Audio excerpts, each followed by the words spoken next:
잠시 후 여러분은 프랑스 대혁명 후 권력을 장악하고 온 유럽과 전쟁을 벌인 나폴레옹에 대해 모두 알 수 있습니다. 자, 그럼 로빈의 기록을 시작합니다.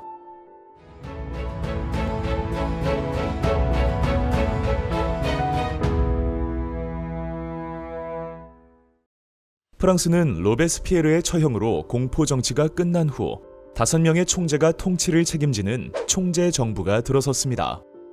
하지만 정부는 취약하고 무능하여 반대파의 음모와 비판에 시달렸으며 물가가 급등하는 등 사회적 혼란이 계속되었습니다.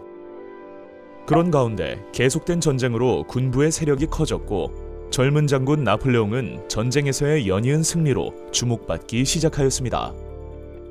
이후 나폴레옹은 쿠데타를 일으켜 총재 정부를 무너뜨리고 통영 정부를 구성하면서 스스로 제1통령이 되어 권력을 장악하였습니다. 이로써 사실상 프랑스 혁명은 끝을 맺었습니다. 프랑스 혁명은 봉건적 신분제를 타파하고 시민사회와 자본주의의 발전을 위한 토대를 마련한 전형적인 시민혁명이었습니다.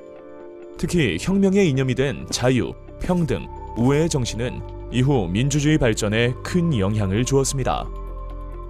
당시 유럽 각국은 프랑스 혁명이 국왕의 처형으로 이어지자 위기감을 느꼈고 이에 영국을 중심으로 오스트리아, 러시아, 스웨덴 등의 나라들은 프랑스 혁명 세력을 굴복시키기 위한 대프랑스 군사동맹을 맺었습니다. 이후 영국이 막강한 해군력을 동원해 프랑스 해상을 봉쇄하는 등 프랑스에 심각한 타격을 끼치자 나폴레옹은 오스트리아를 함락시키며 대프랑스 동맹을 무너뜨렸습니다.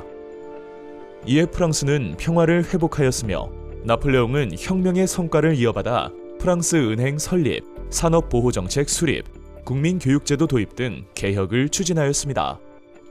그리고 자유와 평등, 사유재산권 보장, 노동과 계약의 자유 등 새로운 시민사회의 규범을 담은 나폴레옹 법전을 편찬하여 법 앞에 국민의 평등을 보장하였고 이는 유럽 대부분의 지역으로 전파되어 각국의 근대 법전의 기초가 되었습니다. 그 후 나폴레옹은 국민투표에서 압도적인 지지를 얻어 황제에 즉위하였습니다. 황제가 된 나폴레옹은 프랑스의 팽창을 견제하려는 유럽 주변국들을 정복하고자 하였습니다. 나폴레옹은 다시 결성된 대프랑스 동맹과 전쟁하여 오스트리아와 프로이센, 러시아를 격파하고 신성 로마 제국을 해체하였습니다. 트라팔가르 해전에서 영국에게 패한 나폴레옹은 영국을 굴복시키기 위해 영국과 유럽 대륙의 교역을 금지한 대륙 봉쇄령을 내렸지만 큰 효과를 보지 못하였고 이를 어긴 러시아를 응징하기 위한 모스크바 원정 역시 추위와 굶주림으로 인해 실패로 끝나고 말았습니다. 그 후 대프랑스 동맹은 반격에 나서 프랑스 군대에 승리하였고 결국 나폴레옹은 유럽 연합군에 패배하여 엘바 섬에 유배되었습니다. 나폴레옹은 이듬해인 1815년 3월 다시 파리로 돌아가 황제에 즉위하였으나 워털루 전투에서도 패배하여 세인트 헬레나 섬으로 유배됨으로써 완전히 몰락하고 말았습니다. 나폴레옹이 유럽 각국에 끼친 영향은 매우 컸습니다. 혁명 뒤 집권한 나폴레옹은 프랑스 혁명의 업적을 유지, 계승하는 데 이바지하였을 뿐만 아니라 전쟁 과정을 통하여 전 유럽에 프랑스 혁명의 이념인 자유주의를 확산시켰습니다.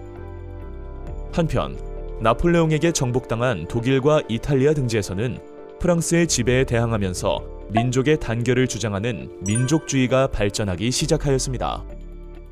과연 이후 유럽의 역사는 어떻게 흘러갈까요?